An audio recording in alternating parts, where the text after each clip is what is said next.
여러분, 오늘 북토크 책 제목이 뭘까요? 네, 저자분은 누구실까요? 네, 오늘 참 목소리가 단아하십니다, 여러분들. 네, 현장에서 아마 오늘 이제 저자분이 첫 북토크이다 보니 아마 많이 긴장되시면서도 오히려 또 편안하실 수 있거든요. 또 여러분이 현장에서 함께 호흡해 주시는 그런 분위기에 따라서 조금 더 더 좋은 분위기가 될 수 있기 때문에 함께 또 웃고 함께 공명해 주셨으면 좋겠습니다. 감사합니다. 이제 시간이 다 돼서 저희가 음악을 끄고 진짜 본격적으로 한번 해볼 텐데요. 네, 안녕하세요. 저는 오늘 9칸집 북토크, 차민주 작가님의 북토크를 진행하게 된 책가 강연의 심혜영이라고 합니다. 반갑습니다. 네, 제가 차민주 작가님의 이 9칸집 스토리를 알고 있는 한 사람으로서 이렇게 작가님과 함께 오늘 이 너무나 상징적인 광화문 교보문고에서 북토크를 진행하게 돼서 너무 저도 영광이고요. 오늘 이 강연은 1시간 반에서 2시간 정도 이루어질 예정인데요. 네, 아마 이 시간이 토요일 황금 같은 시간에 여러분에게 과연 어떤 메시지를 전달해 줄 수 있을지 저도 기대가 되는 시간이고요. 오늘 본격적으로 9칸집 차민주 작가님의 북토크를 시작하도록 하겠습니다. 여러분, 9칸집 하면 어떤 이미지가 연상되시나요? 네, 맞습니다. 정말 솔직한 데다 큰 집이겠다. 와, 그 집 비싸겠다. 네, 이런 상상을 하실 텐데요. 책을 읽다 보면 왜 이 집이 9칸집이고 이 9칸집에는 어떤 사람들이 살고 있고 과연 이 집에서 무엇을 말하고 싶은가가 책 속에 다 담겨 있는데요. 저는 제가 이 9칸집을 북토크를 해야 되기 때문에 여러 번 또 읽잖아요. 읽고 나서 느낀 점은 살아있는 이야기, 정말 9칸집은 우리에게 곁에서 살아 숨쉬는 이야기를 전하고 싶었구나. 내가 살고 있는 공간에 존재하는 이들의 삶을 말하고 싶었구나 라는 느낌이 들었습니다. 차민주 작가님의 첫 책이자 또 우리 스튜가 하우스의 공동대표이신 차민주 작가님, 제가 긴 소개보다는 먼저 스튜가 하우스에서 이 9칸집을 지었잖아요. 제가 스튜가 하우스 최고에도 엄청난 양력들이 있더라고요. 스튜가 하우스 대표적으로 말씀을 드리면 2010년 여천제 경기도 건축 문화상을 수상했고 또 2011년 장원제사 산림청장상 대상을 수상했고 이 외에도 최근에 2019년 10달 나을 한국 건축문화 대상을 수상하신 집이라고, 스튜가 하우스라고 하네요.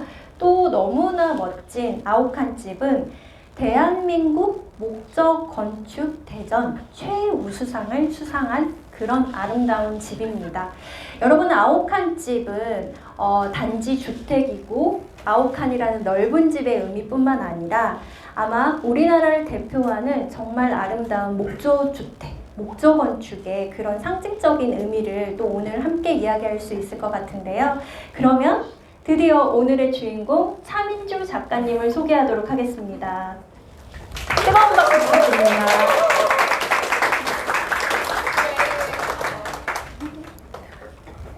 네. 네. 방금 소개받은 사람이고요. 네, 저는 9칸집이라고 하는 곳에서 살면서 느끼고 체험한 것을 글로 엮어서 최근에 책을 출간하게 된, 또 저자라는 타이틀을 달게 된 차민주입니다. 지금 정말 반갑고 고맙고 그런 분들이 지금 와 계신 이곳이, 그리고 토요일이고요. 지금 여러분들을 보고 있으니 무척 떨리기도 하고 설레기도 하고 긴장이 되고 있습니다. 그렇지만 이게 주어진 시간에 집, 그리고 사람, 공간, 그리고 목조 건축에 대한 이야기를 전달 드릴 때 몇 번이라도 고개가 끄덕여지는 것이 된다면 참 다행일 것입니다. 네. 네, 차민주 작가님의 그 지금 본인에 대한 소개가 굉장히 뭐랄까요, 긴장을 하셨나 봐요. 긴장이 되실 텐데요. 그럼 작가님이 지금 오늘은 아욱한집의 목조주택에 대한 이야기들을 차근차근 저와 함께 들려드릴 예정이고요. 그 전에 앞서서 이 아욱한집이 탄생할 수 있었던 이 아욱한집 문학세계사 출판사 대표님을 모시고 간단하게 이 책을 어떻게 출간하게 됐는지, 또 독자분들에게 어떤 메시지를 전달하고 싶으셨는지, 또 왜 이 책을 픽하셨는지 등등 간단하게, 정말 간단하게 얘기 한번 듣도록 하겠습니다. 네, 대표님 모시겠습니다. 네, 안녕하세요. 문학세계사 김효일 이사입니다. 아욱한집은 문학세계사에서 출간되지 못할 뻔했습니다. 왜냐하면 글쓰기의 가장 기본이 맞춤법인데 아욱한집에서 띄어쓰기조차 틀린 제목으로 특고가 들어와서 살짝 젖혀놓았다가 그래도 이게 어떤 책인가 싶어서 들여다보게 됐어요. 근데 처음에는 목조주택을 싸게 지으려면은 어떻게 하면은 좋을까라는 책인가 싶기도 했고, 아니면 그냥 어떤 집이란 무엇인가에 대한 고민을 담은 책인가 생각이 들었어요. 그러다가 제가 허리를 고추 세우게 된 게 목차를 넘기고 본문을 한 장 한 장 넘길 때마다 그 아욱칸의 한 칸에 담긴 공간에 대한 이야기, 추억에 대한 이야기, 그 다음에 가족에 대한 이야기들이 담겨 있었고, 결국 차민주 작가의 삶이 담겨 있더라고요. 그리고 책장을 덮을 때 제 이야기가 그 안에서 보이더라고요. 그래서 이 책은 반드시 내야 되겠다라고 해서 출간을 하게 됐고, 또 출간 이전에 예스24에서 펀딩을 했는데 그것도 굉장히 만족할 정도의 높은 펀딩을 달성을 했고, 어제부터 예스24 홈페이지 메인에 오늘의 책으로 소개되는 영광까지 누리게 됐습니다. 다시 한번 차민주 작가 아욱한집 출간 축하드리고, 강연 중에는 휴대폰 금방 오신다는 네, 대표님의 말씀 들으셨나요? 문학세계사 대표님께서 강연 중에는 휴대폰을 꺼두세요. 네, 혹시 이 막간을 이용해서 여러분들도 혹시 핸드폰을 보시고 사진은 열심히 찍어주시되 핸드폰은 음소거를 해주시기 바랍니다. 네, 방금 들으셨죠? 저 너무 당황했는데 출간되지 못할 뻔했다. 이 말에 너무 당황을 했는데요.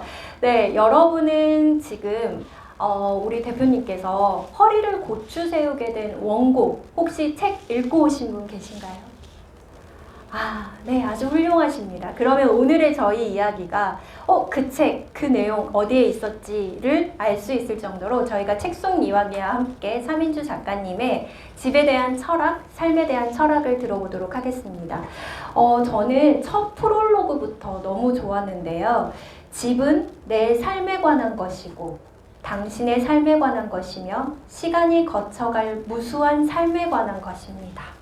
네, 이 문장부터 너무 좋아서 이 책 정말 좋겠다, 너무 내용이 좋을 것 같다라고 생각했고요. 그러면 직접 이 원고를, 또 이 책을 집필하신 우리 차민주 작가님께 이 책은 어떤 책인지 한번 소개를 시작으로 해볼게요.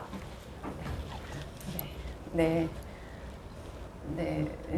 책은 아욱한집이라는 제목이 있죠. 아까 저희 출판사 대표님께서 그 아욱한하고 원래 띄우고 집이라고 했는데, 저희 책과 강연 대표님하고 이야기는 그냥 아욱한집은 고유 명사처럼 그렇게 쓰고 그렇게 나아가자 하는 방향성이 있어서 제가 그런 말씀을 드려서 아까 그 말씀을 하신 것 같으세요. 네, 그렇게 수용해 주셔서 대표님 다시 감사드립니다. 네. 우선 아욱한이라고 하는 아욱한의 의미는 3 곱하기 3의 그 제곱미터에 예, 그것이 한 칸이고요. 저희 집 평면은 그 9칸이 이루어져 있습니다. 그 칸은 필요에 의해서 열리기도 하고 닫히기도 하는 그런 특성을 갖고 있는 구조고요. 그래서 그 모든 칸이 크기가 같고 침실 그리고 화장실, 계단실 모든 공간에 위계 없이 그렇게 좀 구성되어 있습니다. 그래서 그렇게 9칸의 의미는 그러하고 한국 전통 건축에 그 보편적으로 쓰고 있는 정사각형의 형태입니다. 네, 그렇게 9칸의 정의는 그렇고 제가 이 책을 쓰게 된 어떤 계기와 이유를 잠시 말씀드리면 아이들을 키우면서 저는 사내 둘이지만 나름 건강하고 순했습니다.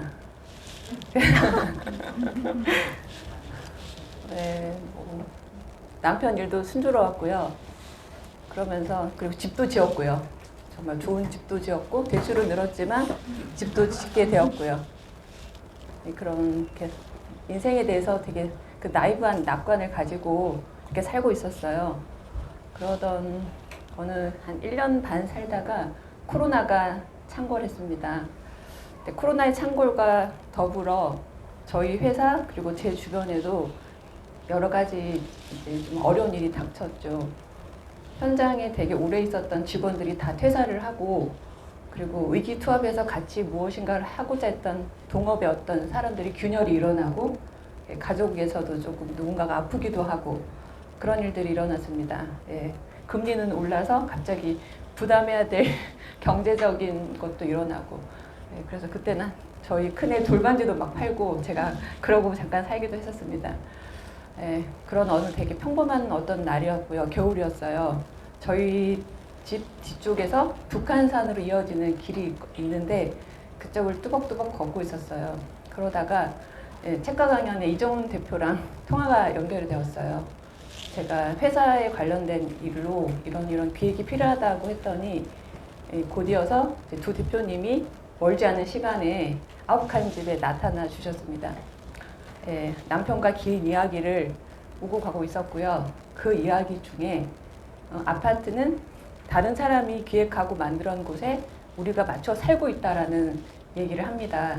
근데 그 예리하신 대표님들은 그 워딩을 딱 잡고 저한테 딱 책을 쓰자고 제안을 하셨죠. 때마침 그때 한 1년 반 9칸 집에서 살고 있을 때라서 사계절을 지내면서 집의 의미와 각각 공간에 대한 어떤 정서를 제가 메모해 둔 게 있었습니다. 그렇게 해서 글 쓰는 긴 여정은 시작되었고요. 그래서 이것저것 책을 많이 보게 되었죠. 어떤 책을 보면서 단서가 될 만한 단어를 찾으면 기쁘고요. 그렇게 해서 쓰면서 가장 또 글을 쓰는 그 과정이 제일 좋았던 것이 어떤 거였냐면 우리 일상은 늘 이제 갈등이 일어나잖아요. 그래서 갈등과 부딪혀서 해결하기 위해서 조율하고 타협하고 참고 버티고 해야 되는데 책 쓰는 과정은 그냥 혼자 묵묵히 하면 되는 일이었어요. 그것이 가장 좋은 경험이었고요. 그 책을 쓰면서 성실히 무언가를 해 나가다 보면 기다리는 것이 있구나라는 것도 배울 수 있었고 그런 주된 한계는 외부적인 것이 아닌 내적인 거라는 것도 배우게 되었습니다. 그러면서 이 책과 강연의 여러 작가님들의 그 지난한 책을 써내는 과정을 체험하면서 그래서 이런 격렬한 지지와 따뜻한 공감 것들을 할 수 있었구나. 그것이 정말 찐 마음이었구나. 그런 거를 알게 되었습니다. 여러분, 어떻게 보면 작가님이, 박수 치셔도 됩니다. 박수 한번 부탁드릴게요.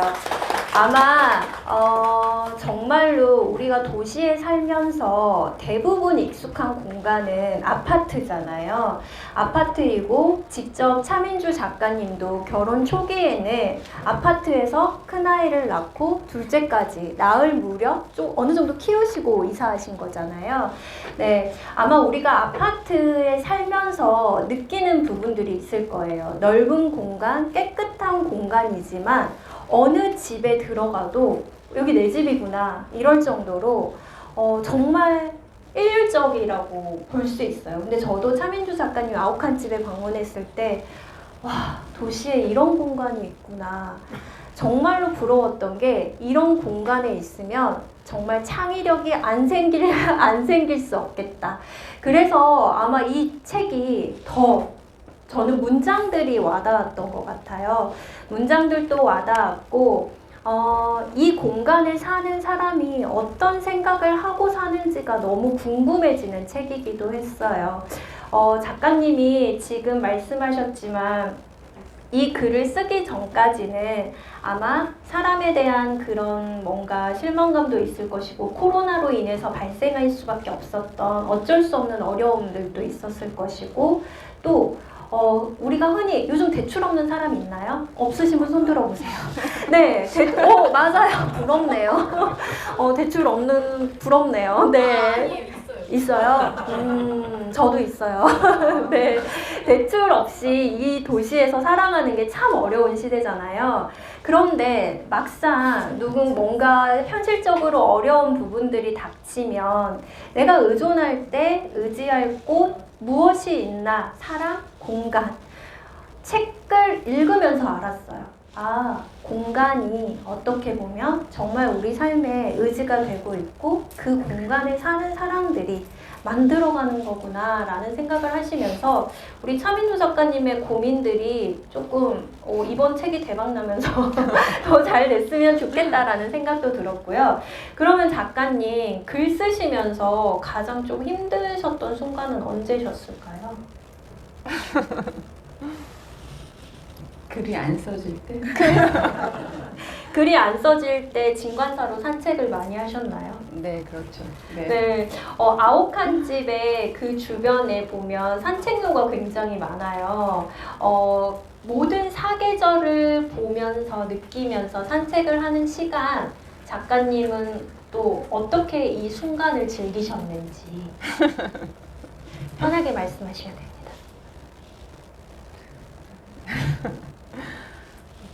진관사를 떠올려야 되나? 저희 동네를 떠올려야 되나? 네. 제가 책 끄트머리에도 썼는데 어떤 동네에 살고 싶은지 스스로에게 자주 물어보는 질문이 되게 좀 중요할 수 있다고 생각했어요. 아까 처음 말했던 것처럼 아파트라고 하는 것이 되게 기본값으로 주어져 있는 건데 그거 말고 나는 어떤 동네, 어떤 환경, 내가 걸을 때 그 공기, 냄새, 그 주변에 보이는 것들이 나를 어떻게 자극하고 나랑 어떻게 감각되어지고 그 속에서 내가 무엇을 느끼고 그것은 나에게 어떤 체험을 주는지 뭐 그런 것들을 고민하거나 생각해보면 또 자신을 알아가는데 도움을 받았던 것 같습니다. 맞아요. 작가님 책 속에 보면 공간이 주를 이루고 있지만 사실은 작가님, 차민주 작가님 본인이 나의 존재의 의미라든지 내가 살아가는 삶, 내가 사랑하는 사람들에 대한 이야기가 굉장히 많아요. 그렇다면 작가님 질문 드릴게요. 제가 계속 질문을 하고 있는데 너무 빠르진 않죠? 안 빨라요. 네. 낯선 질문이어서 지금. 네. 네, 작가님이 이건 저희 예고된 질문 드릴게요. 네. 작가님이 가장 사랑하는 공간, 아욱한 집에서 가장 사랑하는 공간은 어디이신가요?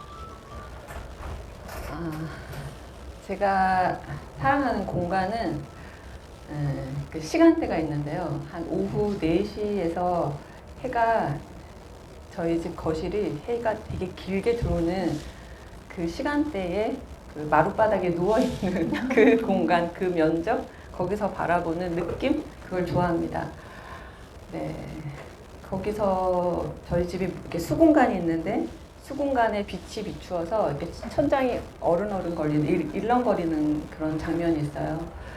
그 일렁거리는 거는 어느 날 보면 소리 없는 음악 같거든요. 그 일정한 리듬이 있어서 그런 파동이 저게 되게 바빴던 저의 마음에 그 안정감을 주는 게 있고, 또 하나 그 창문을 열어서 풍경을 바라보면서 제가 하나 또 깊게 느끼는 게 있었는데, 그 풍경은 제가 늘 제 소유하기도 하는 거지만 절대 제가 가질 수 없는 거라는 생각을 했어요.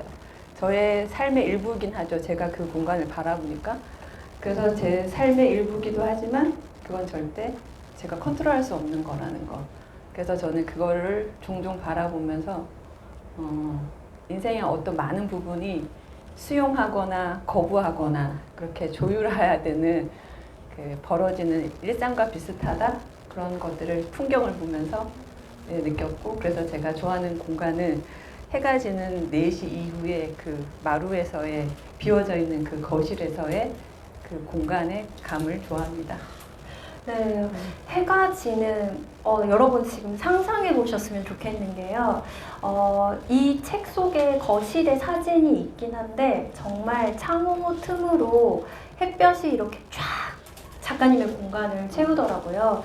그 공간에서 정말 아무 세상 근심 많겠지만 그럼에도 불구하고 공간에 누워서 뭔가 내가 컨트롤할 수 있는 그리고 없는 그런 부분들과 상관없이 자연을 느낀다는 게 어떤 감각일지 조금 상상이 되시나요? 저는 작가님의 말을 듣다 보니까 저는 예전 제가 살던 시골집 거실이 생각이 났고요. 햇살이 너무 좋았거든요. 저도 그 공간에서 그냥 사실은 그냥 배 뒤집고 놀던 그런 순간들도 기억이 나고요.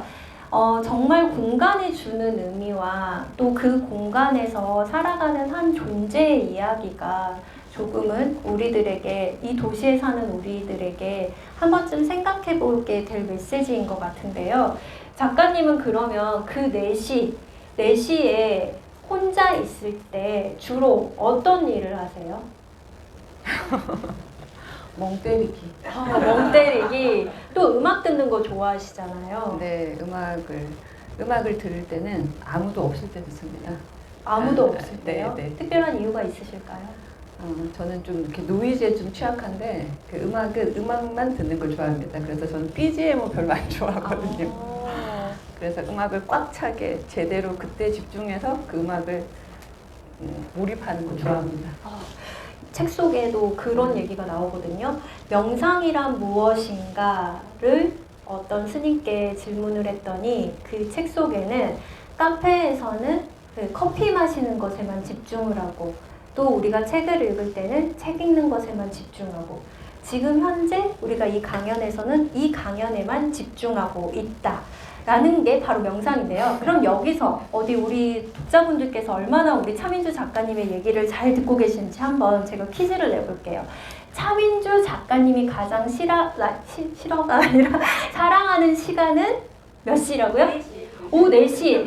축하드립니다. 네, 선물은 저기 보시면 떡과 음료가 준비되어 있으니까 마음껏 제일 먼저 선택하실 수 있습니다. 네, 잘하셨어요. 그러면 자, 작가님이 오후 4시에 있는 공간은 어디일까요? 저기 네, 저기 빨간 학생? 맞았습니다. 축하드립니다. 음료 저기 준비되어 있습니다. 네, 맞아요. 여러분이 공간에 지금 생각해보면 차민주 작가님은 오후 4시 거실에 있는 시간, 햇살이 드는 시간을 좋아한다고 하셨는데, 과연 나는 내 공간에서 어느 공간을 제일 사랑하지? 라고 했을 때 아마 떠오르는 공간이 있다면 여러분은 여러분의 공간에서 충분히 나의 공간을 잘 가지고 있는 것 같은데요. 저는 창문인 것 같거든요. 창문으로 보이는 그 교회 풍경이 있어서 저는 그 공간이 제일 좋은 것 같고, 작가님께서 그러면 그 지금 아오칸 집은 어떤 의미예요? 의미.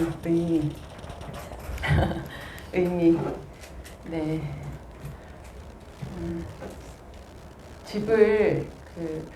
집을 선택하는 것은 삶의 배경을 선택한다. 제가 이런 글을 본 적이 있었어요.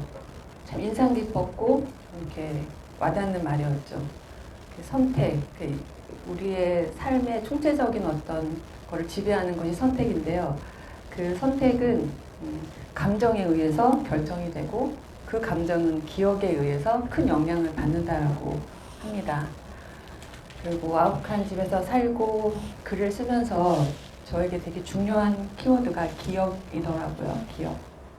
네, 어린 시절부터 지금까지의 삶을 한번 이렇게 쭉 훑어볼 수 있는 좋은 계기가 되었는데, 아련하고 뭐 따뜻하고 안타깝고 슬프고 쓸쓸하고 외롭고 그런 다양한 기억들이 있었고요. 그 모든 것이 소중하다는 생각을 했습니다. 네, 제가 다음 주면 저희 아빠의 첫 기일인데 한 3, 4개월 지나고 그리고 그 이후부터 지금도 가끔씩 혼자 이렇게 이따금씩 울고 있는데요. 그러면서 생각해 봤어요. 저는 왜 아빠를 이렇게 그리워할까 생각해 봤더니 아빠랑은 나쁜 기억이 없더라고요. 어린 시절 바닷가에서 놀던 거, 자전거에 언니랑 저를 태우고 낚시터를 갔던 거, 그리고 커서는 늘 손에 묵주를 들고 기도하던 아빠의 모습, 그런 특별히 나쁜 기억이 없어서 내가 이렇게 아빠를 그리워하고 있구나라는 걸 깨닫게 되었어요.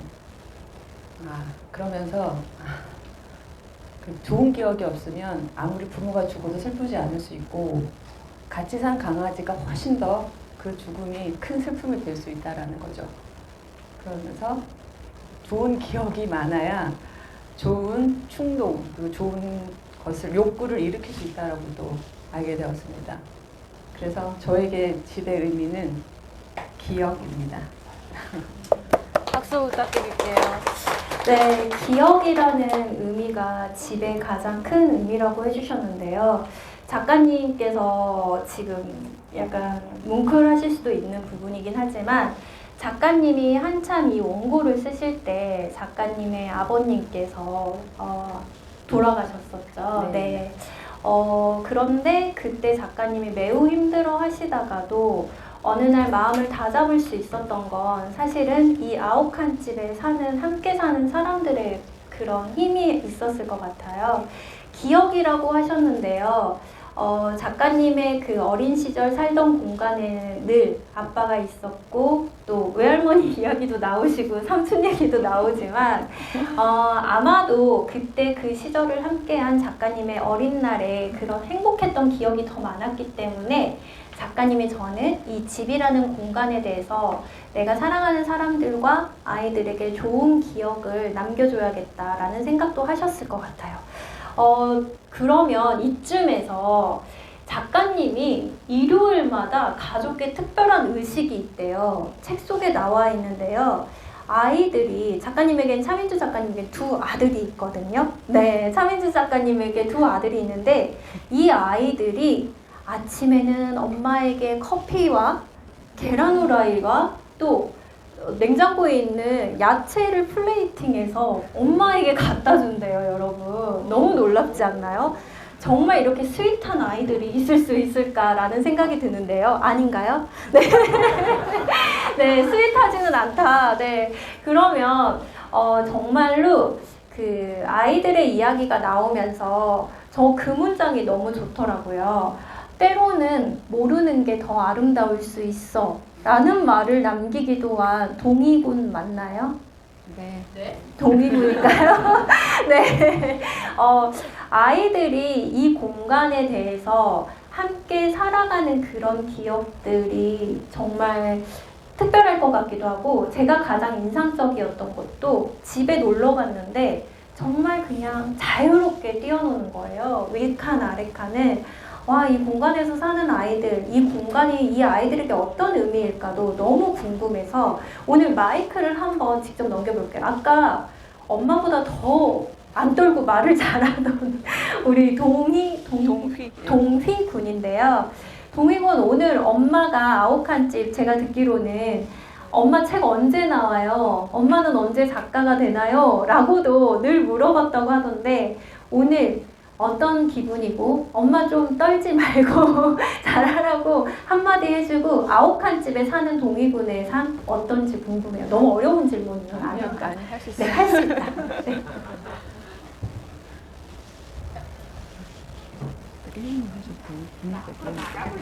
짓게 되는 누구한테? 이거 좀 짓게 되는 아욱한 집에 사는 아욱한 집에 사는 그런 기분. 네. 그리고 아. 엄마 저자가 돼서 어떤지. 뭐 그냥 하고 싶은 거. 안녕하세요. 차민주 작가의 아들 첫째 아들 동휘입니다. 저희 어머니가 책을 쓰셔서 너무 기쁜데요. 저도 아직 다 읽지 못한 책을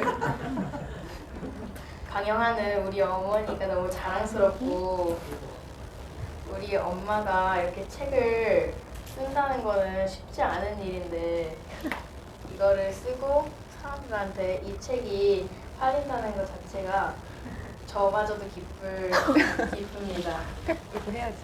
하라고 했더라. 그리고 아욱한 집에 사는 저희 삶은요, 아파트에 있을 때보다 훨씬 더 자유롭고 더 뛰놀 수 있고 동윤이한테 제가 놀려도 도망갈 수 있는 공간이 더 많아진다는 게 좋은 것 같다고요. 그리고 저의 삶이 너무 진화돼서 좋은 것 같고 이 집을 지어준 아버지께도 감사하다는 말씀을 드리고 싶습니다.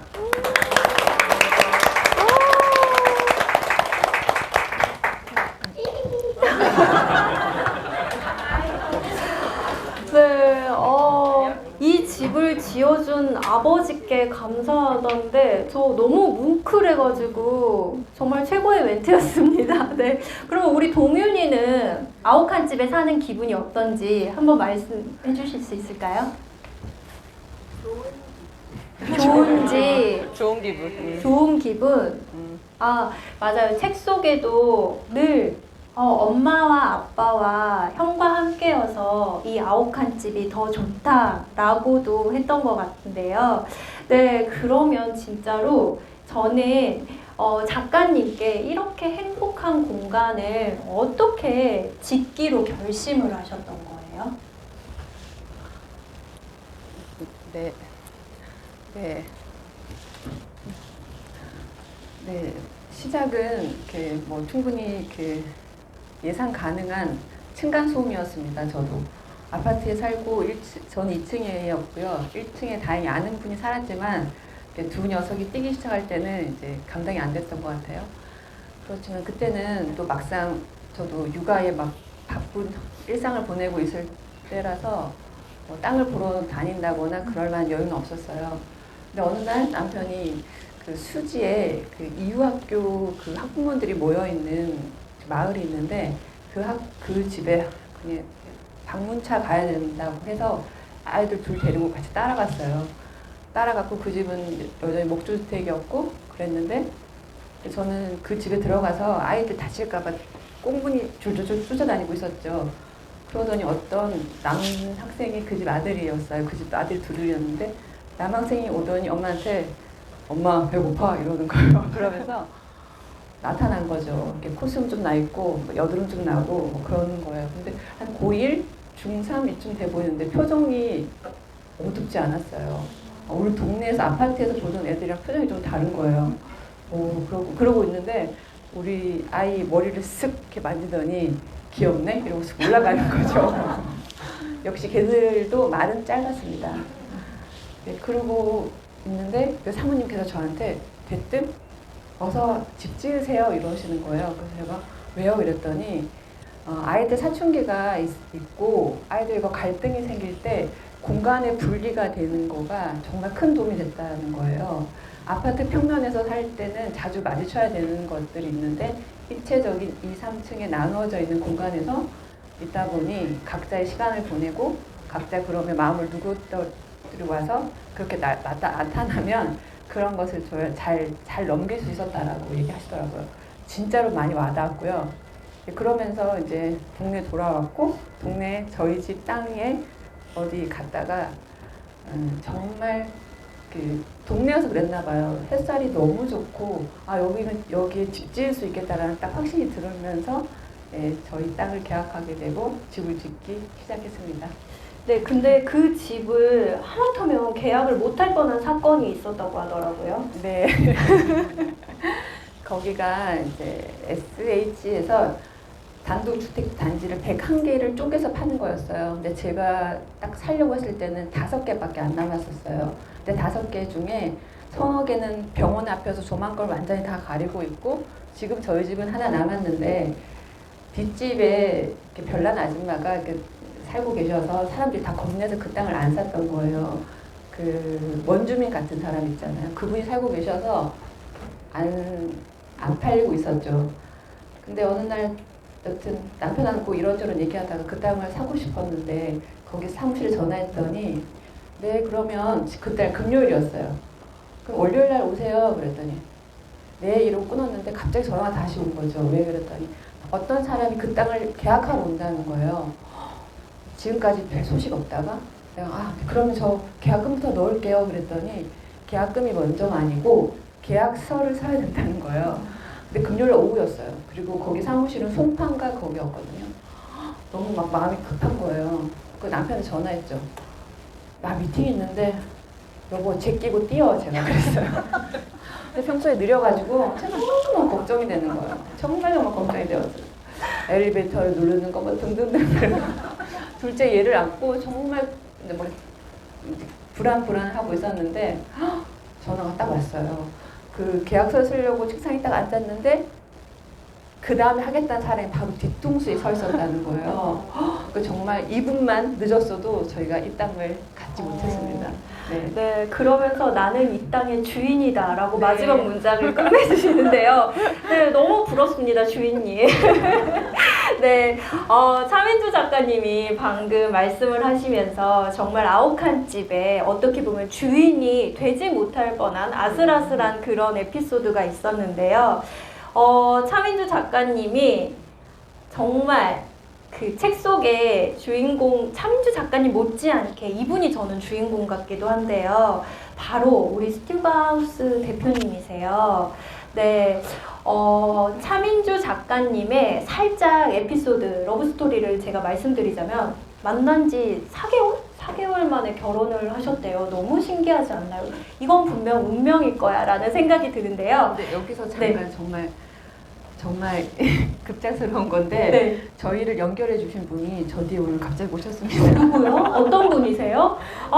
박수 부탁드리겠습니다. 네. 안 그래도 궁금했어요. 차민주 작가님과 우리 스튜바우스 대표님께서 두 분을 이렇게 서로 소개시켜주면 정말 내가 아는 믿고 따르는 분이 소개시켜준 분이니까 이건 뭐 의심의 여지가 없다라고 생각을 하셨다고 하는데요. 어떤 부분 때문에 두 분을 소개를 시켜주셨나요? 저에게 말씀드릴까요? 네. 저 직업이 주미생입니다. 우리나라 유명한 건축가이십니다. 최삼영 소장님. 잘 부탁드립니다. 주미생이라고 그랬는데 건축이라는 의미가 땅과 사람을 중매하는 의미입니다. 네. 이 땅은 말하지 않는데도 읽어야 되고요. 사람은 말하는데도 믿지 않아야 되는 거고. 어려운 게 사람 예술주의가 훨씬 더 힘들다라는 생각이 있습니다. 부분은 사실은 비가 폭풍 사장은 제가 설계를 하고 공사를 해주는 그런 관계였고요. 오랫동안 건축 이야기를 하면 같은 설계사무소 동료였고요. 우사하는 사이고 우리 여사는 이렇게 오래 보는 게 아니라 첫눈에 알아보고 제가 첫눈에 알아보고 부분을 내주시면 뭐 얘기가 됐고 제가 뭐 묶었다기보다는 묶일시게 돼 있을 거죠. 맞습니다. 묶여있게 되었다라는 말, 그리고 땅과 사람을 연결시킨다라는 그 말씀, 저 꼭 기억하고 싶은데 나중에 한 번 더 말씀. 네, 저는 사실 차민주 작가님의 책 속에서도 언급하셨는데 차민주 작가님의 이상형이 있었대요. 생각해보면 내가 남자를 선택하는 조건에 여러분 잘 한번 봐주세요. 지적이고 점잖은 말이 많지 않은 인품은 필수 사항이었다라고 남자를 볼 때 첫 번째 조건이었대요. 근데 저도 이분을 집에 가서 뵀었는데 정말 솔직히 감히 차민수 작가님 진짜 좋은 분 만나셨다 이런 생각이 들었었어요. 그리고 차민수 작가님께서 지금에 와서 생각해보니 나는 사랑은 말이 아니라 행동이다라는 사실을 떠올렸대요. 사랑의 무수한 정의 중에 내가 생각하는 사랑이란 의미를 같이 창조하는 일이다. 가장 의미 있는 노력에서 서로를 지지하고 협력하며 공동의 목표를 함께 나아감으로써 서로를 사랑하는 것이다 라고 사랑을 정의했는데 너무 멋있지 않나요? 사랑은 떨림도 중요하지만 함께 의미를 창조해 나간다. 그 말을 오늘 이분께 들어야 될 것 같은데 여러분 드디어 모십니다. 우리나라 목조건축 대상을 수상한 아오칸집을 설계하신 스튜가 하우스 대표님을 모시도록 하겠습니다.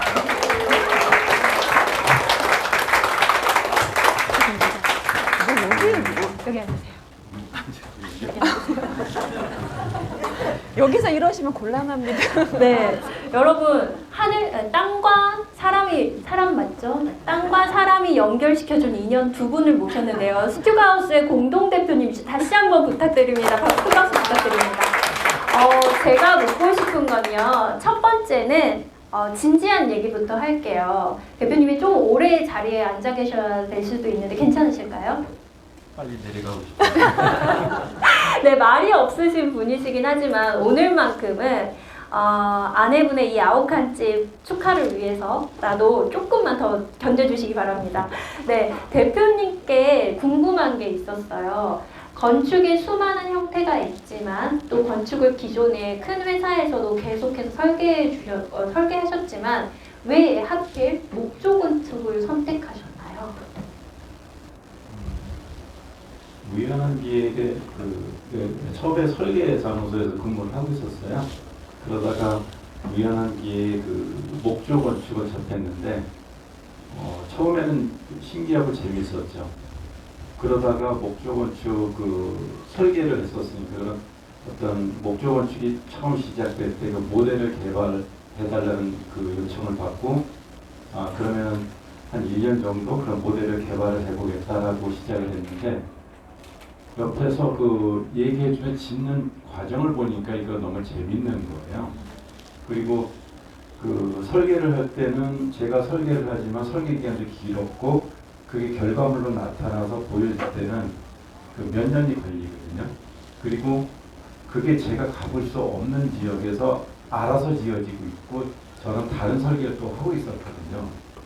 근데 이 목조 건축을 하다 보니까 설계가 됐고 그게 바로 제 눈앞에서 지어지고 제가 이거 이랬으면 좋겠다라고 뭐랄까 얘기하고 스케치하면 그게 그대로 또 지어지는 거예요.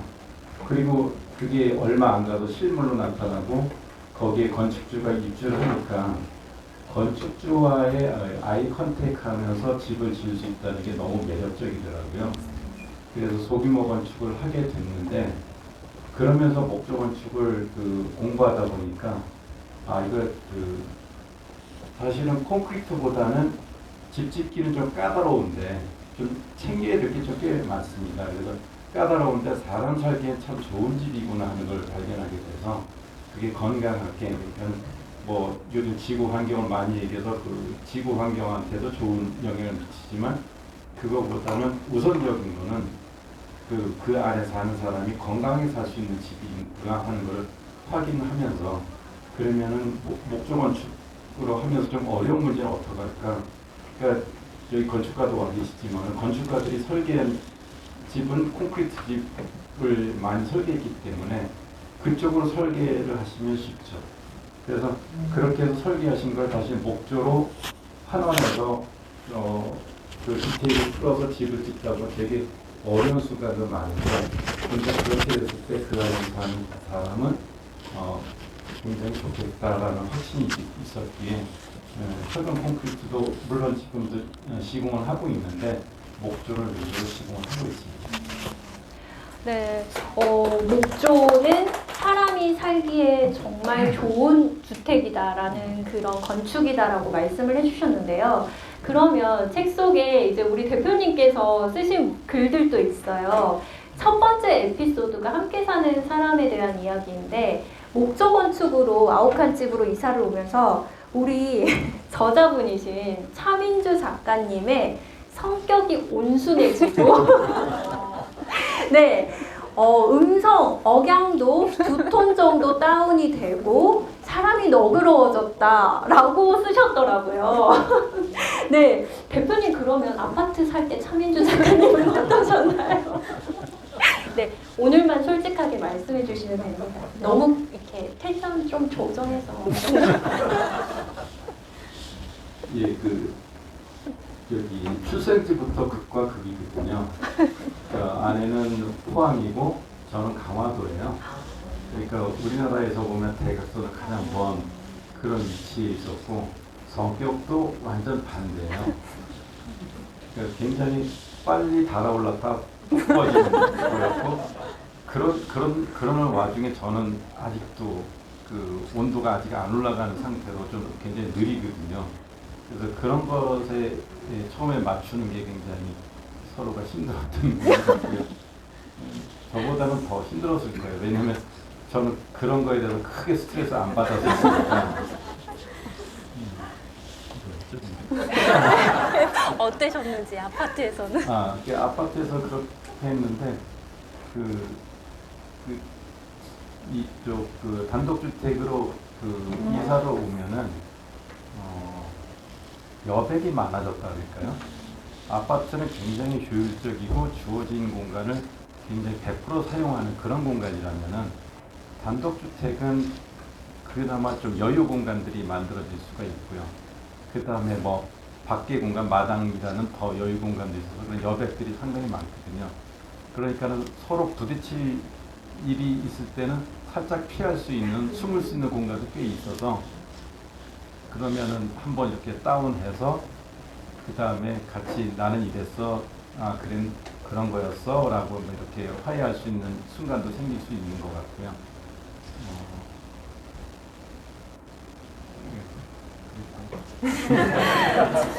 네, 아무래도 부부 사이가 좋아지려면 목조 건축에서 살아야겠다는 생각이 드는데요. 네.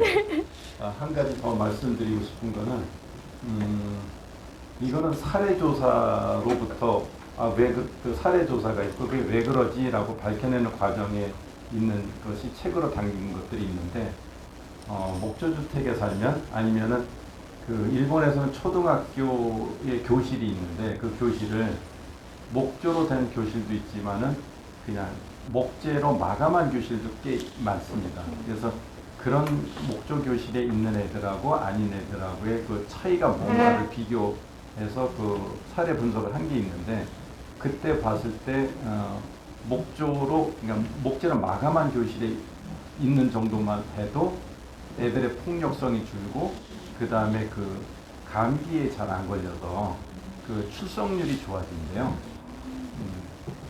그만큼 그랬을 때 그게 그런 무슨 원인이냐 했을 때 뭐 복합적인 원인들을 얘기를 하는데 그랬을 때는 뭐 정서적으로 목재가 주는 어떤 촉감이라든가 시각적 느낌이라든가 그 안에서 습도 조절을 할 수 있다든가 뭐 이런 여러 가지 원인이 있을 것 같고요.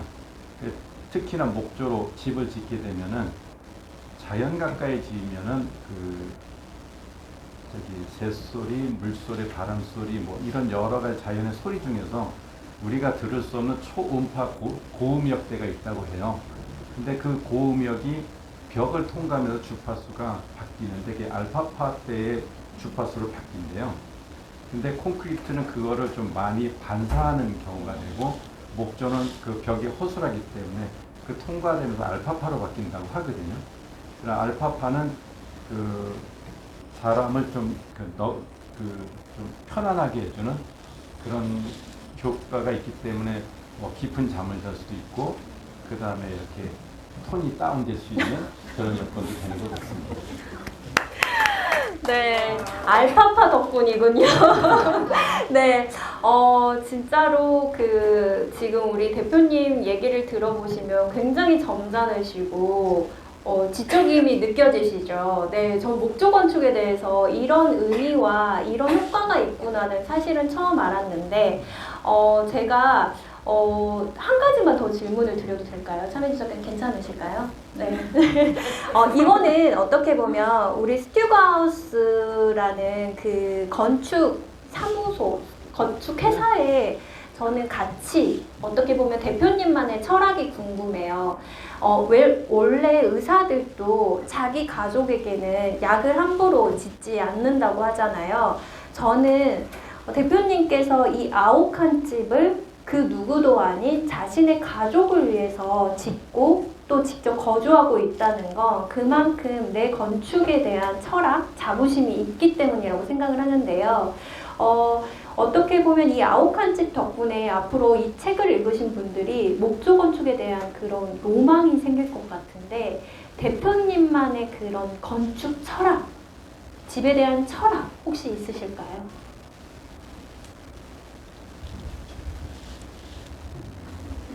너무 급작스러운 질문이에요.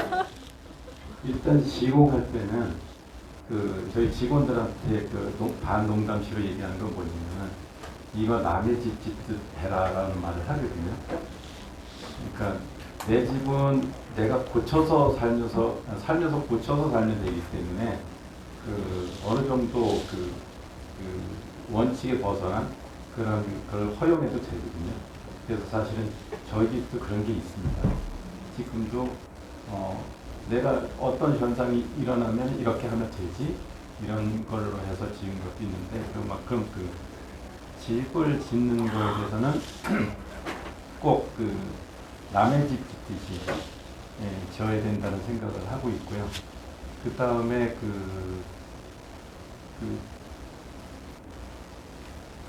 이 집을 지으면은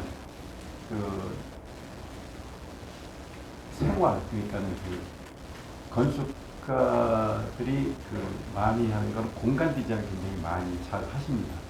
근데 주택을 설계하시는 분들은 공간 디자인과 함께 생활 디자인을 같이 해주시거든요. 그래서 저는 그러면은 그 뜻을 알고 시공을 할 때 그러면은 이 생활 디자인에 대해서 얼마큼 편하게 생활을 하실 수 있을지에 대한 생각을 해요.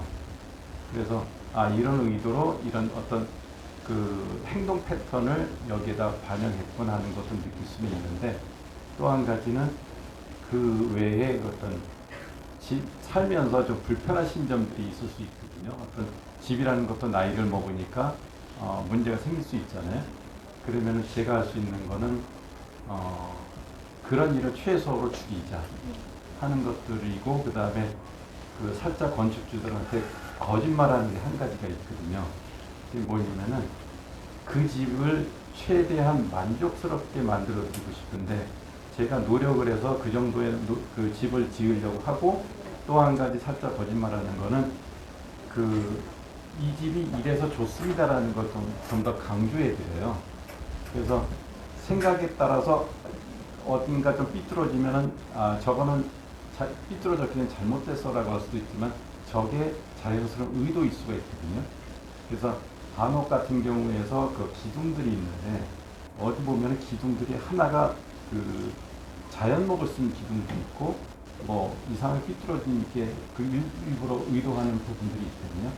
그것처럼 완전 그런 부분들이 있는데 해석하기 나름이거든요. 그것처럼 이건 이래서 이런 겁니다. 이래서 좋습니다라고 말씀을 드리죠. 그래서 그 집에서 최대한 만족하고 오래 사실 수 있는 그런 집을 짓는 것을 목표로 하겠습니다.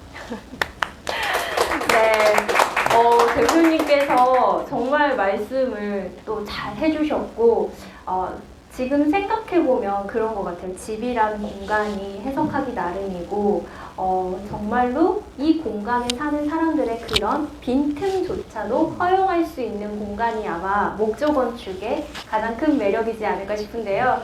대표님, 오늘 또 이렇게 자리에서 함께 또 말씀 나눠주셔서 감사합니다. 네, 감사합니다.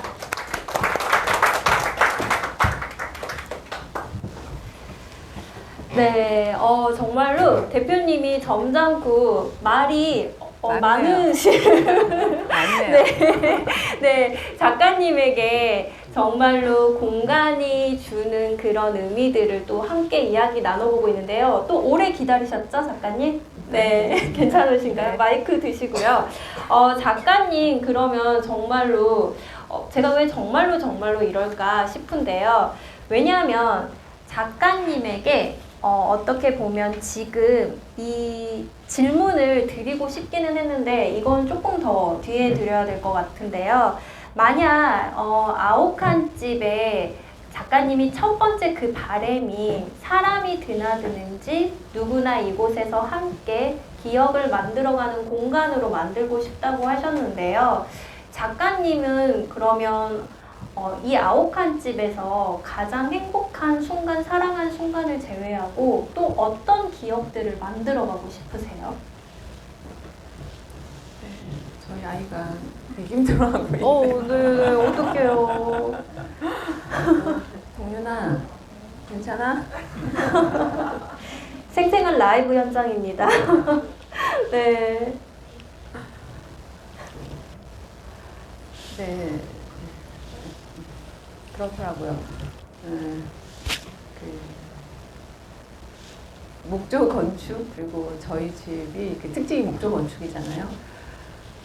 쭉 얘기했지만 진짜 목조 건축이 사람의 건강, 우리가 그 인생을 사는 거는 건강한 삶이 되게 기본인데 그것을 어떤 장치로 둘까?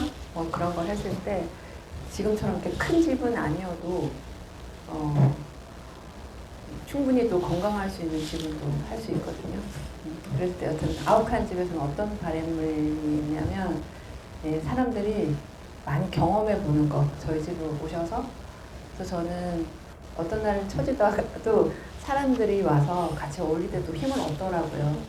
예, 그런 거 있잖아요. 여기 체크 강연에서도 우리가 다 연결되어 있고 좋은 것을 나눌 줄 알고 내가 배운 것을 전달하고 저도 그런 삶의 어떤 형태가 저에게 되게 힘을 주고 그것이 성장이 되고 있다는 것을 체험하고 있어서 아욱한 집을 많이 공유하고 아욱한 집의 목조의 특징이 인간과 자연에게, 특히 자연, 요즘 진짜 많이 환경이 이슈가 되어 있고 환경에 모른 척하면 안 되는 건데 그런 거 중심에서도 목조 건축이 그런 기여를 할 수 있는, 그래서 저희 아욱한 집도 그럴 수 있는 공간이자 연결 통로였으면 하는 바람입니다.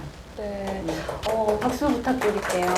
사실은 나의 공간을 누군가에게 내어주고 또 기꺼이 그 사람들과 함께 추억과 순간을 한다는 게 어려운 일인데 작가님의 그런 마음이 이 아욱한 집에 그대로 투영이 되는 것 같거든요. 네, 작가님 그러면 저도 한번 초대되기는 했었는데 우리가 이거는 사석에서 얘기 나눈 거긴 한데 오늘 오신 분들 작가님 집에 직접 초대도 가능한가요? 네, 뭐 원하시면. 네, 큰 박수 부탁드리겠습니다. 네, 그러면 현장에 계시는 분들이 저희끼리만 너무 얘기해서 조금 그러실 것 같아서 혹시 이 현장에서 작가님께 궁금한 질문 있으신가요? 아니면 아욱한 집은 어떤지 또 어떻게 살고 계신지 궁금하신 부분들 있을까요? 아무도 없으실까요? 네. 아욱한집 비밀번호가 궁금해요. 또 궁금한 거 있어요. 작가님의 통장 계좌가 궁금해요. 네, 그거는 이제 제가 사적으로 알려드릴게요. 네, 저에게 해주시고요. 네, 궁금한 점.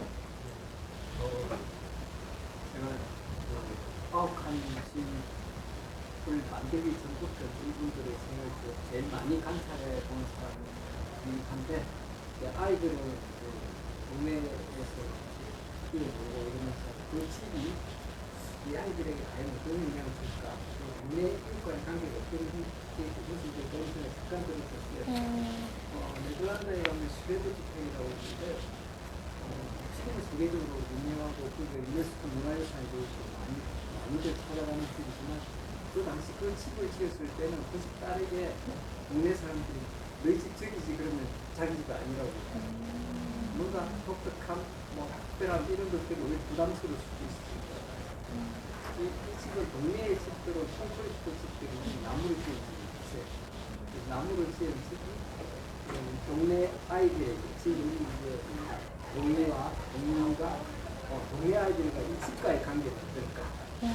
아이들이 이 집이 주는 영향이 뭘까? 이런 생각이 들어요. 동네와의 관계였어요. 네, 동네와의 관계, 이 아이들에게 이 집이 또 관계가 어떻게 형성이 되고 있는지 궁금합니다. 네, 저희 집은 특징이 담장이 앞에 없습니다. 그 집을 처음에 지을 때 마당을 앞마당, 옆마당, 뒷마당 해서 이렇게 땅의 흐름, 땅이 가지고 있는 기본의 성질을 훼손하지 않고 이 건물을 이렇게 딱 안착시켰거든요. 그리고 그 앞마당에 담장이 없는 거는 정말 공동의 공간처럼 그 북한산을 드나들거나 골목을 드나드는 사람에게 그 공간을 다 공유하고자 하는 겁니다. 그러니까 저희 집 아까 말씀드렸던 것처럼 좀 늦게 들어갔죠. 근데 그 골목이 거의 보통 사람들이 자기 땅을 가지고 가장 꽉 채워서 집을 짓습니다. 그렇죠. 그런데 저희는 집 건물 자체가 뒤로 이렇게 물러나 있거든요. 그래서 골목을 딱 진입할 때 시야가 답답하지 않아요. 그래서 기존에 살던 몇몇의 주변의 어른들께서 그 부분을 아주 칭찬하셨어요. 그렇게 공간을 시야로 편하게 열어주셨다는 거에 대해서 그랬고, 그래서 아이들도 실은 그 마당이 꼭 누군가의 개인적인 공간이 생각하지 않고요. 그냥 잔디가 있으면 뛰어다니고, 거기서 고양이가 오면 고양이 밥을 주고, 뭐 그런 것 같아요. 그래서 아이들에게 저희 집은 또 한편 이렇게 무겁게 되어 있는 지붕 때문에 도토리 집이라고 자기들 나름으로 이름이 붙여지기도 하였고, 네, 동네에서 되게 별난 아줌마는 아닐 거라는 저 그냥 개인적인 자부가 있습니다. 네, 별난 아주머니 차민주 작가님 모시고 북토크가 진행되고 있는데요.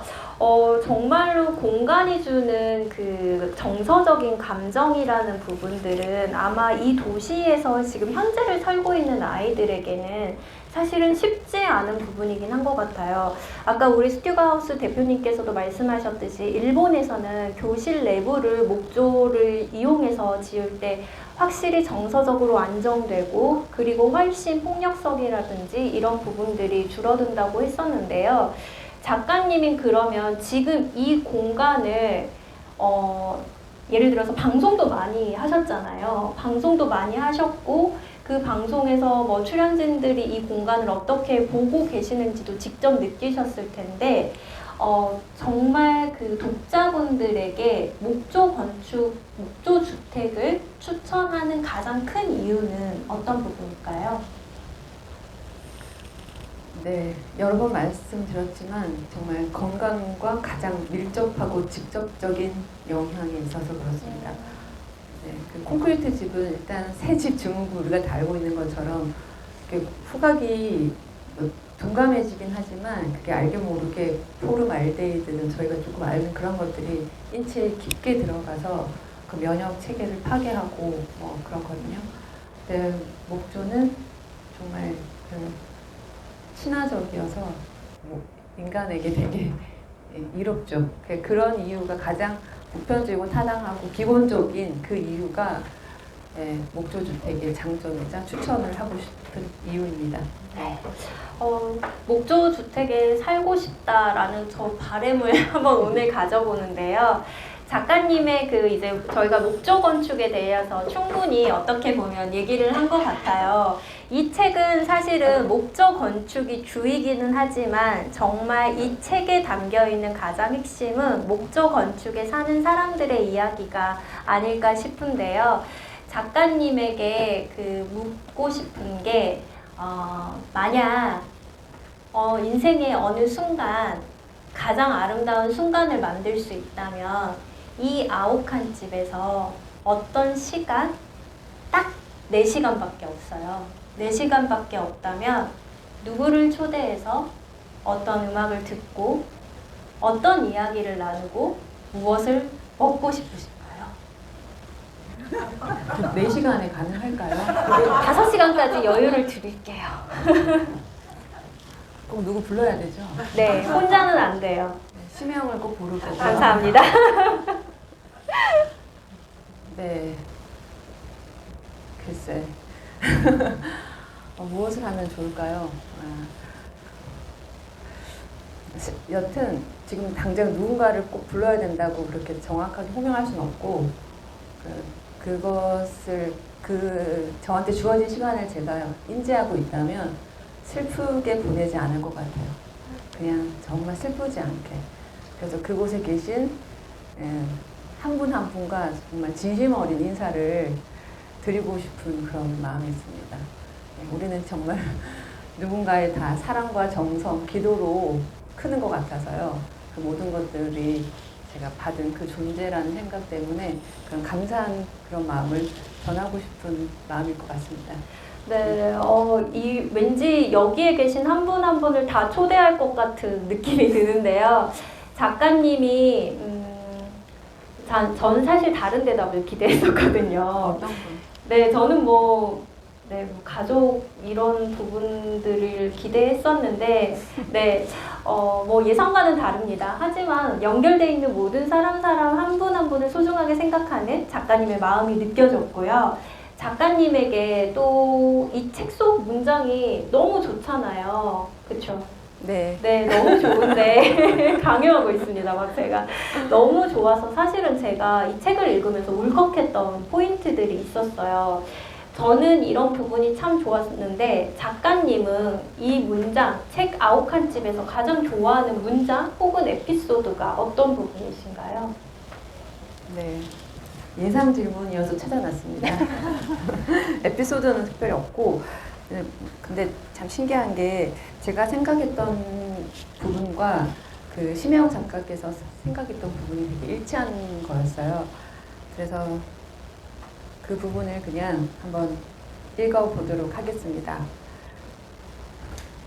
제가 마이크를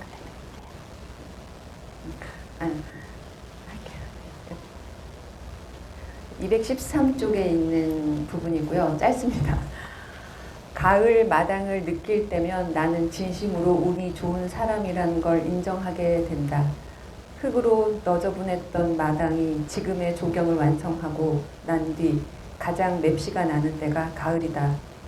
무심히 흐드러지게 흔들리는 그라스 식물은 행복을 예감하는 퍼포먼스 같고 타오르듯 붉은 단풍은 내 안에 갇혀있던 창조성을 일깨운다. 고요하고 차분한 겨울의 마당은 선비 같다. 요란하고 무성했던 여름, 가을을 지나 무채색으로 가라앉은 모습이 화려함은 없지만 기세는 당당한 선비를 닮았다. 겨울 마당에선 목소리를 낮추고 발걸음도 조심조심 하는다.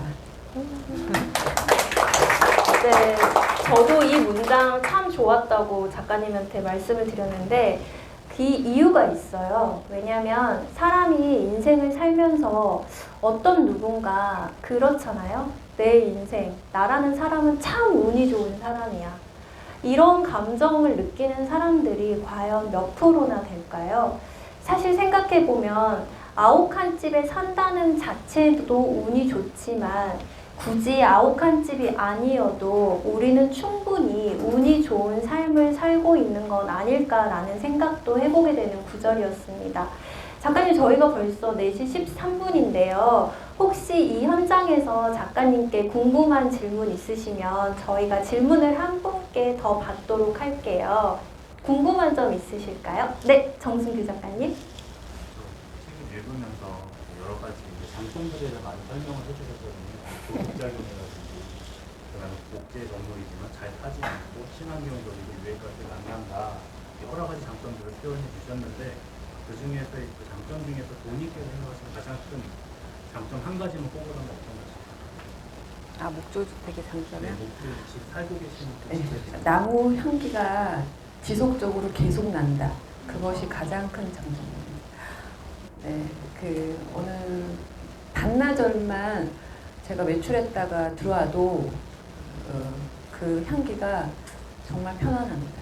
제가 아까 소리도 예민하다고 했지만 그 감각이 좀 예민한 사람들은 다 예민하거든요. 저는 코도 예민하고 시각도 예민하고 그래서 이렇게 아름다운 걸 보는 걸 좋아하고 여튼 다 그런데 그 향기, 그 나무의 자연스러운 그 인위적이지 않은 그 향기가 지속적으로 계속 나는 것이 저희 집의 가장 저는 좋은 점입니다. 한 가지 더 여쭤볼까요? 남편의 시선이라고 네 가지를 분리해서 쓰셨는데 혹시 의도가 있으신 건지? 심심하니까요. 네. 심심하니까 정말로 심심해서 쓰신 건 아니잖아요. 네, 그쵸? 네. 네. 저도 그 부분 궁금했거든요. 조명에 대한 부분도 나오고, 조명이 삶을 정말로 변하게 한다라는 게 진짜인가요, 대표님? 크게 얘기해 여기서.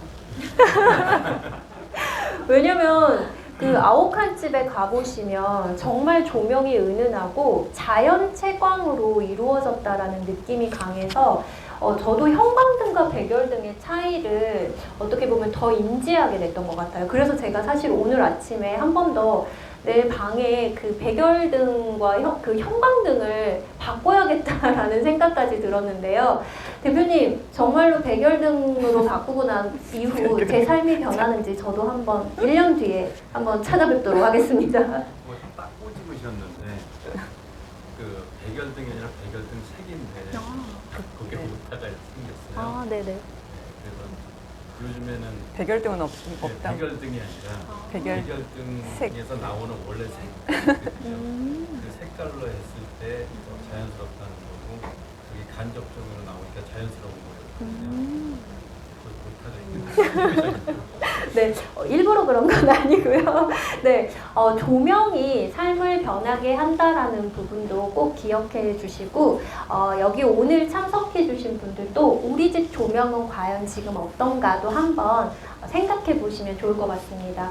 저희가 시간이 그렇게 많지는 않아서 한 가지 더 질문을 드릴게요. 어떻게 보면 마지막 질문이 될 수도 있을 것 같은데, 작가님, 차민주 작가님이 아오칸집 이 책을 집필하시고 정말 이 책을 통해서 우리 독자분들에게 말씀하고 싶으신 메시지는 어떤 걸까요? 네. 살면서 가장 큰 돈을 지불하는 것이 집을 구매하는 일이더라고요. 그런데 그 집을 구매하면서 가장 큰 돈을 쓰면에도 불구하고 누군가가 맞춰놓은 어떤 구성이나 자재는 너무 획일화되어 있죠. 네. 그래서 그 유현준 건축가의 어떤 얘기가 생각나던데, 그 우리나라의 큰 어떤 문제점 중에 하나가 그 다양성이 없다는 거예요. 다양성. 뭔가 생각의 자유를 막는 건축의 획일화가 되게 큰 한몫을 했다고 그렇게 나오더라고요. 그랬을 때 집은 무엇인가, 그 좋은 집은 꼭 비싼 집은 아니어도 되고요. 그 비싸도 지루하거나 심심한 집이 있잖아요. 그랬을 때 저는 어떤 생각을 했냐면, 자기가 본인이 정말 좋아하는 공간이 어떤 건가, 자기의 취향이 들어간 집은 작고 그렇더라도 삶의 질이 높아지고 오랫동안 머물고 싶은 그런 공간이거든요. 내 의지가 들어가고 내가 정성이 들어간 그런 집. 그래서 그 공간이 나에게 어떤 행복감을 주는지 자꾸만 물어보는 그런 질문은 나는 어떤 사람이고 어떤 삶을 살고 싶은가의 그런 인문학적인 질문과 다르지 않다는 생각을 했어요. 네, 그런 질문을 품고 살다 보면 타인과의 관계의 맺음도 좀 달라질 거고요. 내가 깨어있는 시간에 무엇을 할지도 결정되는 것 같더라고요. 네, 그래서 스스로에게 본인을 행복하게 하는 공간, 나를 살리는 공간은 어떤 건지 자주 물어보시기를 바랍니다. 네, 공간이 주는 의미를 어떻게 보면 우리는 너무나 잊고 살고 있는 것 같아요. 그냥 내 일이 끝나고 나서 내 삶이 이어지는 공간이 아니라 내 삶 자체가 사실은 그 공간에 굉장히 많이 투영이 되고 있는데, 우리는 너무나 바쁘게 살아가느라, 너무나 타인에 얽매여 사느라 내 공간을 사실 돌볼 여력도 없지 않나 한번 돌아보게 되는 시간이고요. 아오칸집에 담긴 메시지들은 단순히 목조 건축이 우리 삶을 아름답게 할 것입니다를 떠나서 정말 인문학적인 한 사람이 가진 존재의 이야기들이, 고민들이 담겨 있습니다. 작가님께서 아욱한 집으로 이사 오시고 나서 삶에 질문하는 그런 질문 자체도 바뀌었다고 했는데요. 작가님, 그러면 아욱한 집의 사실 그리고 앞으로 많은 기억을 만들어 가실 작가님에게 가장 중요한 삶의 질문은 무엇인가요? 어떻게 돈을 많이 벌지? 네, 가장 솔직한 네, 질문입니다. 저는 돈을 잘 벌어서 적절하게 잘 쓰고 싶은 사람입니다. 네, 그래서 비전, 늘 책가강에서 얘기한 텔레비전. 사실 되게 그 말이 낯설고요. 그리고 한 방 맞은 것 같아서거든요, 진짜로. 그것이 무엇인가 했는데 이제는 그 비전을 서울시의 가장 한복판에 있는 사간동에 빌딩에 세우는 비전으로 한번 해봤습니다. 네. 어쩌다가 나온 말이고. 아무튼 이제 시간 내어주셔서 너무 감사드리고요. 제가 오늘 오신 분 한 분 한 분 다 마음으로 깊게 담아가겠습니다. 고맙습니다. 네, 마음 정말로 작가님께서 초반에 강연하기 전에 저희끼리 얘기를 할 때 너무너무 감사하다고 하셨어요. 오늘 이 자리에 와주신 분들, 그리고 또 이 떡 협찬해주신 여수에 살고 계시는 우리 12월의 아카씨와 밥을 짓습니다의 박정윤 작가님이 준비해주신 축하 북토크 떡이거든요. 그래서 오늘 돌아가시기 전에 한 분 한 분 이 떡을 맛있게 드셔주시면 너무 감사할 것 같고요. 저희가 이제 북토크를 슬슬 마무리할 시간인데요. 제가 이 책을 읽으면서 오늘 저는 좀 앞멘트, 뒷멘트를 준비해오는 편인데요. 과연 이 아욱한 집을 빛낼 수 있는 그런 구절이 무엇일까를 생각했을 때 떠오르는 드라마가 있었어요. 여러분도 너무나 좋아하실 것 같은데요. 바로 노희경 작가님의 우리들의 블루스라는 드라마의 마지막 문장이 떠올랐어요.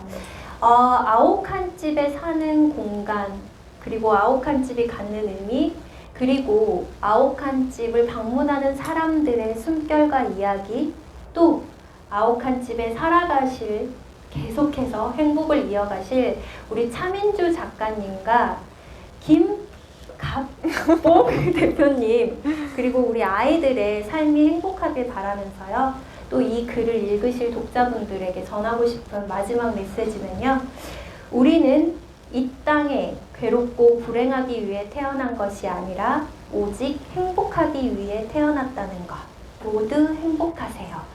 아욱한 집을 읽을 작가님뿐만 아니라 예비 작가님들 혹은 독자분들이 이 땅에 태어나서 내가 어디에 어떻게 살아갈지를 주체적으로 선택하시면서 이 아욱한 집뿐만 아니라 여러분들의 공간에서 행복하시길 진심으로 바라겠습니다. 오늘 함께 해주셔서 정말로 감사합니다. 고맙습니다. 감사합니다.